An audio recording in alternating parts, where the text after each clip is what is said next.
Isn't it amazing? This is the result, Nigel. You and I have never had it. It's called religious conversion.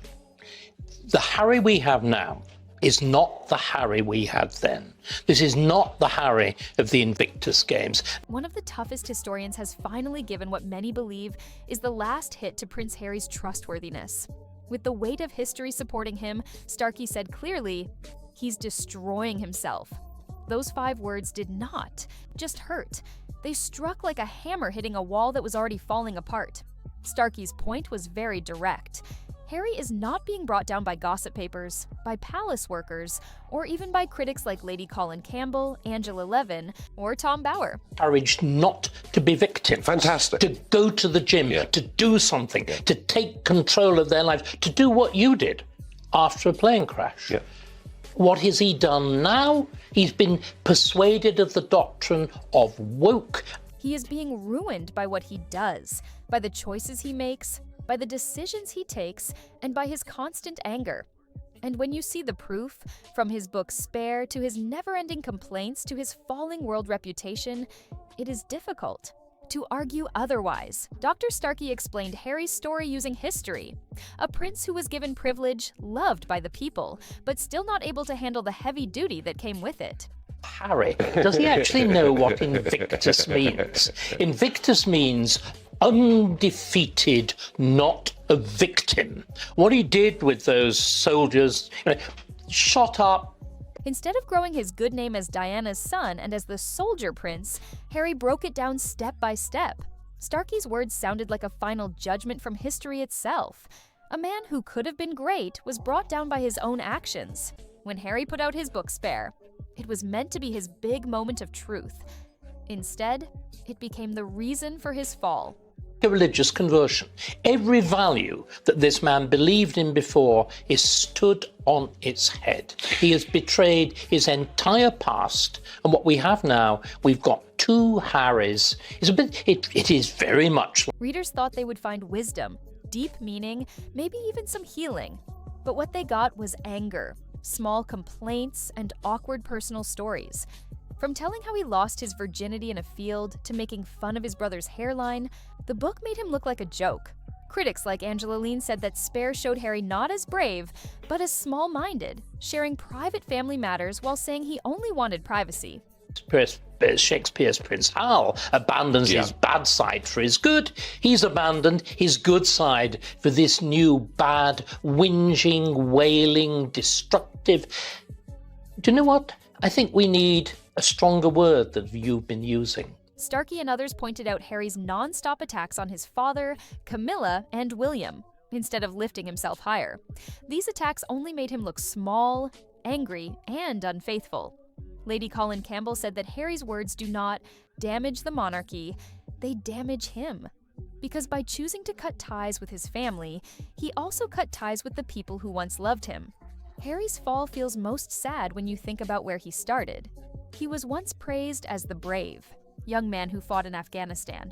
It's a gospel which is purely of the self. It discards every other obligation. Duty, service, all these concepts are gone. All the things that were so exemplified by the late Queen, and instead you have this vortex. He was the one who started the Invictus Games and carried Diana's legacy with honor.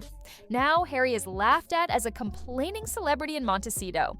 He changed from a soldier respected for his duty to a man known for lawsuits, Netflix deals, and public outbursts. Angela Levin said it clearly. Harry wanted freedom, but what he ended up with was being unimportant. Maybe the hardest part of Starkey's judgment is that Harry's problems are not just in the UK. This man is a traitor to everything that he has believed in, to his family, to the monarchy, to the country, to his grandmother, to his father. In America, where he was once welcomed warmly, people are now losing patience. Spare was made fun of on late-night shows. People grew tired of Netflix after too much Sussex content, and polls show that Harry and Meghan's popularity has dropped. Badly, even with young Americans. Tom Bower said that Harry gave up duty for drama, and it cost him everything. Dr. David Starkey's words broke through all the excuses. Harry is ruining himself.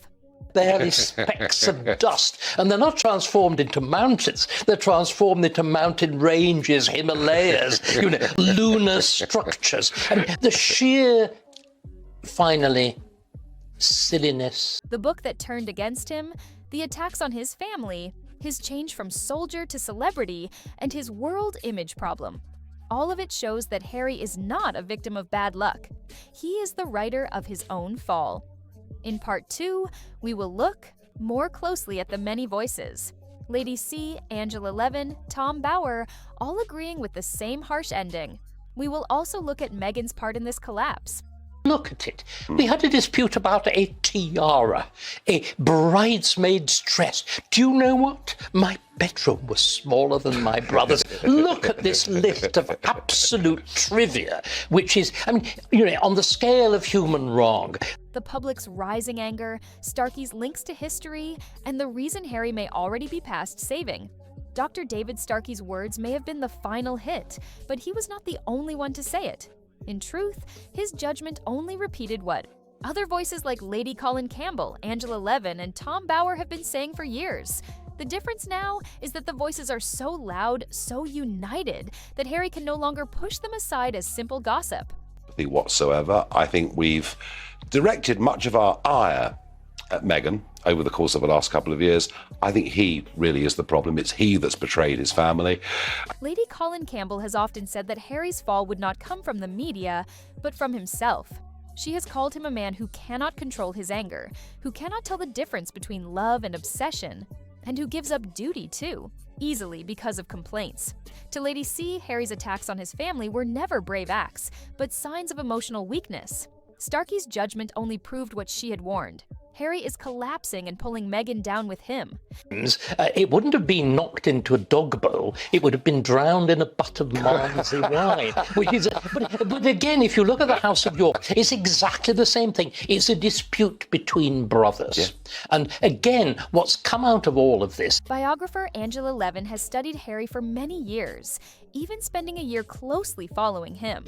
She once called him warm, funny, and very loyal to duty. But now, Levin sadly says he has turned into an angry shadow of that man. She has often argued that Harry's focus on being a victim has ruined his world reputation. When Starkey said he is destroying himself, Levin fully agreed. Harry chose this road. No one made him do it. We should all be doing. We should be seeing what the risk of the Americanization, I know you're a bit of a Trumpy, but the terrible risk of the Americanization of British public life and thought. Tom Bower, maybe Harry and Meghan's toughest critic, has often said that Harry gave up his own identity to Meghan. To Bower, Harry's choices show weakness, leaving his family, turning against his roots, and running after Hollywood's empty promise of fame. Starkey's judgment matches Bower's view.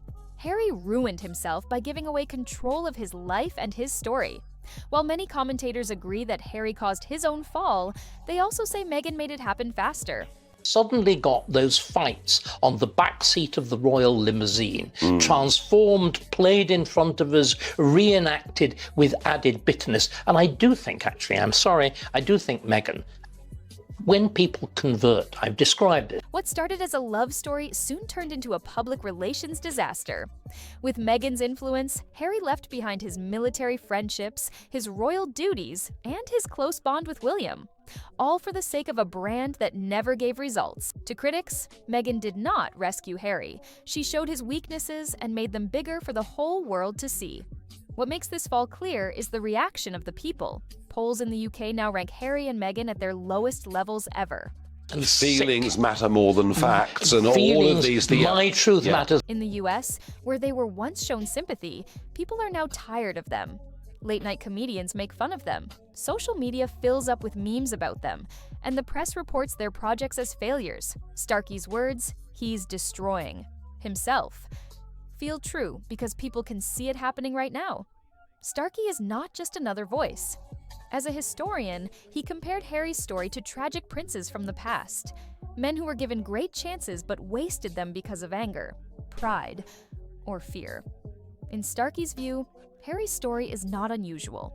What should be done, if anything? We know that the palace have thus far maintained their own dignified silence, and Cameron Walker speculating maybe they should answer. The trouble is, if they answer 15 charges, 30 more. It is part of a pattern in history where those closest to power fall the hardest. Not because of enemies, but because of their own fatal mistakes. With Lady C, Angela Levin, Tom Bower, and Dr. David Starkey all in agreement, the result is very clear. Harry has no one else to blame. Not the press, not the palace, not even Meghan completely. His fall is his own doing. Step by step, complaint by complaint, mistake by mistake.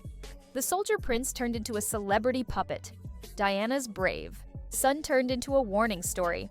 The sadness of Harry is that he once had everything. Love from the people, respect from the military, and influence in the royal family. But as Starkey's words remind us, he has ruined it all. He is not the victim of a smear campaign. He is the victim of his own choices. The historian's final words strike with painful truth. Harry is not being destroyed. Harry is destroying himself. So now the question is for you, the viewers. Dr. David Starkey was very clear when he said, Harry is destroying himself. And with Lady Colin Campbell, Angela Levin, and Tom Bower all saying the same thing, the voices against Harry are louder than ever. But what do you think? Is Harry truly the writer of his own fall? A prince who had everything but chose anger instead of duty, complaints instead of growth? Or is he still in some way a victim? Controlled by Meghan, pushed by the palace, stuck in a life he could not control? Your opinion matters here. Write your answer in the comments. Write destroyed himself if you agree with Starkey and the others, that Harry has no one else to blame. Write still a victim if you think Harry has been used, controlled, and pushed into this collapse by others. And remember Meghan's part in this. Do you think she made Harry's fall faster, changing him from soldier prince to celebrity puppet? Or do you think Harry was already heading down this path long before Meghan came into his life? Write blame Meghan if you see her as the reason, or all Harry if you think it is only his fault. Because history is being written right now, and Starkey described Harry's story as a Shakespeare tragedy. A prince who could have been great, destroyed by his own fatal flaws. But maybe you see it another way, so don't just watch, take part. Write your view in the comments, hit like, and subscribe. Because in our next episode, we will look at an even tougher question. If Harry really cannot be saved, what does his future hold? Will he disappear into an unimportant life in California? Or is there still a chance for him to return from the damage he made?